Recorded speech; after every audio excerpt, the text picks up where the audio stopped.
I'm back. Mr. Clarke's back. Time to discuss week 3.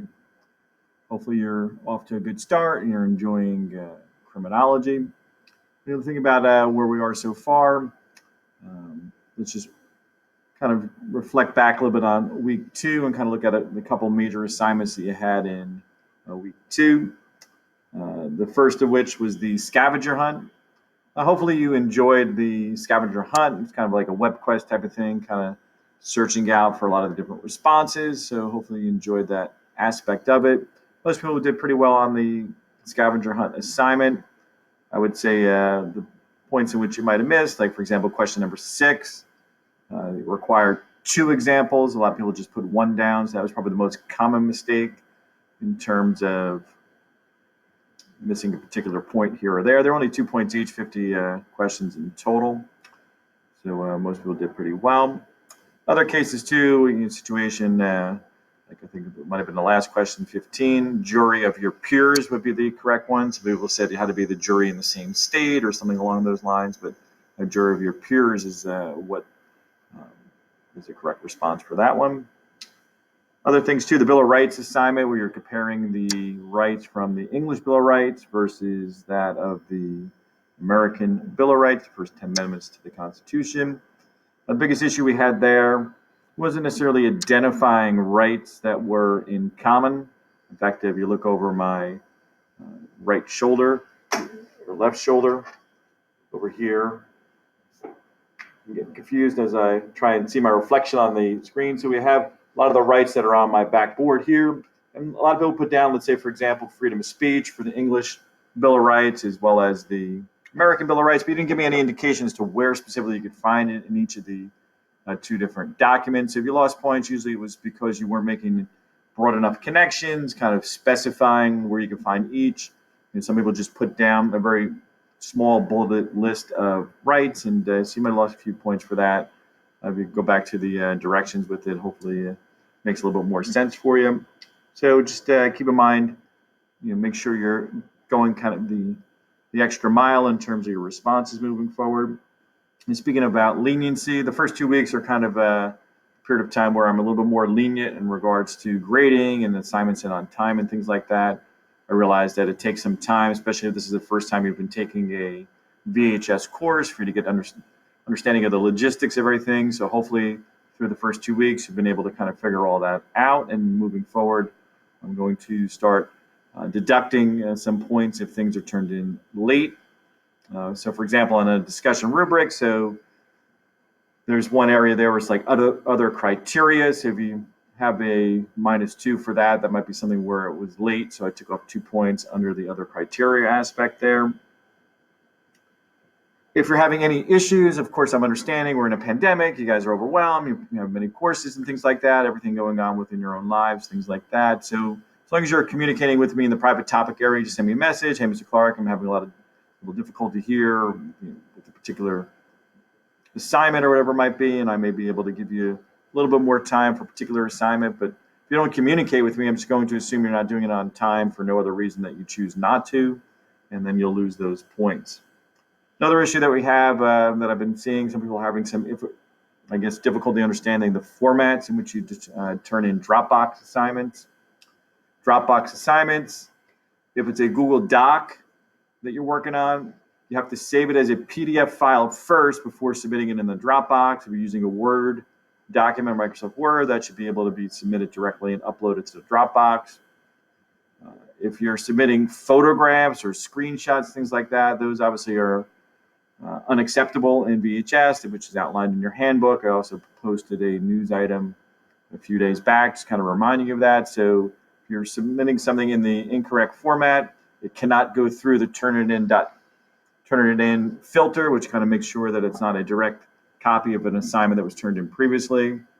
So just make a note of that. I did send back some messages for those who turned in things in the improper format. You receive a 0, it's a temporary 0. You do have an opportunity to resubmit. And since you did submit initially on time, you would not necessarily get marked late.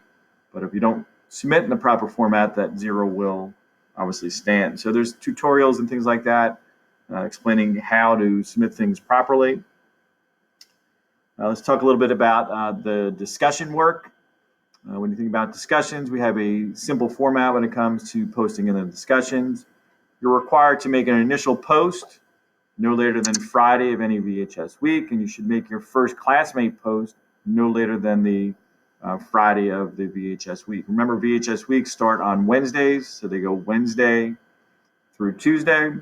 And the point of requiring the first classmate post and your initial post by Friday is the purpose of discussion forums are basically our class discussions. We don't meet in person, so that's how we interact, go back and forth.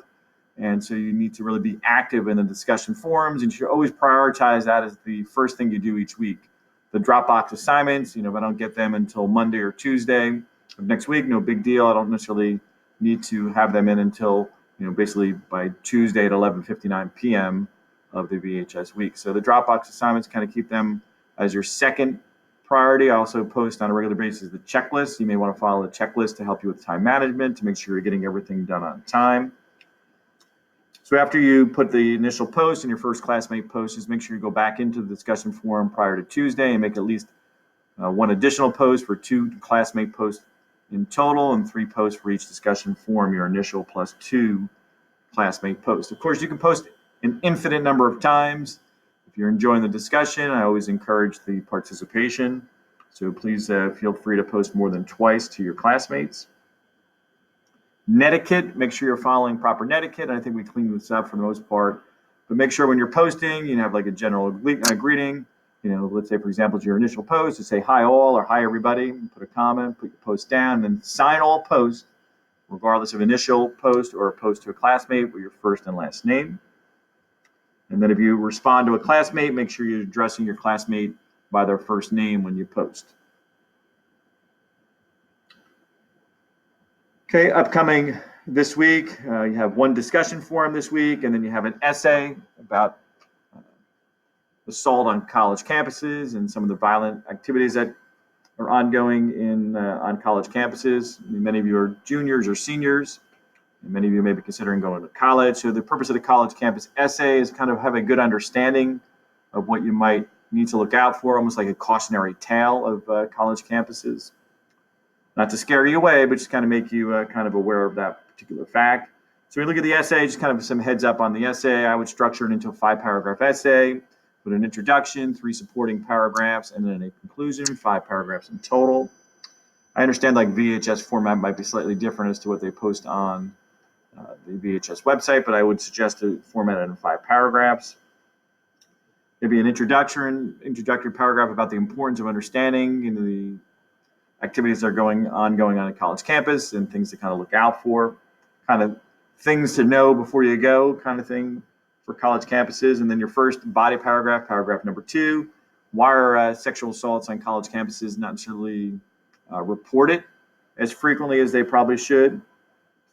And then kind of gives 3 supporting reasons why they're not reported. Second body paragraph, paragraph 3, why are sexual assaults prevalent on college campuses? Give 3 supporting reasons why.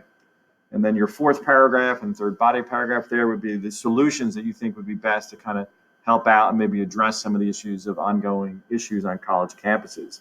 And finally, in your conclusion, how did the assignment impact you? What did you learn? How does this apply to your life?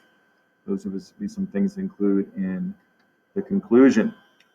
And then some of the things we'll be discussing in week 3 as well. We'll be looking at crime rates. We'll be looking at the rights of the accused, such as your Miranda rights, the idea that you have the right to remain silent, the right to an attorney, and if you can't afford one will be appointed for you. Those are all things that kind of came out of the 1960s in Supreme Court cases. Remember, if you have any questions, do not hesitate to message me in the private topic area. And until we talk next, Mr. Clarke is out.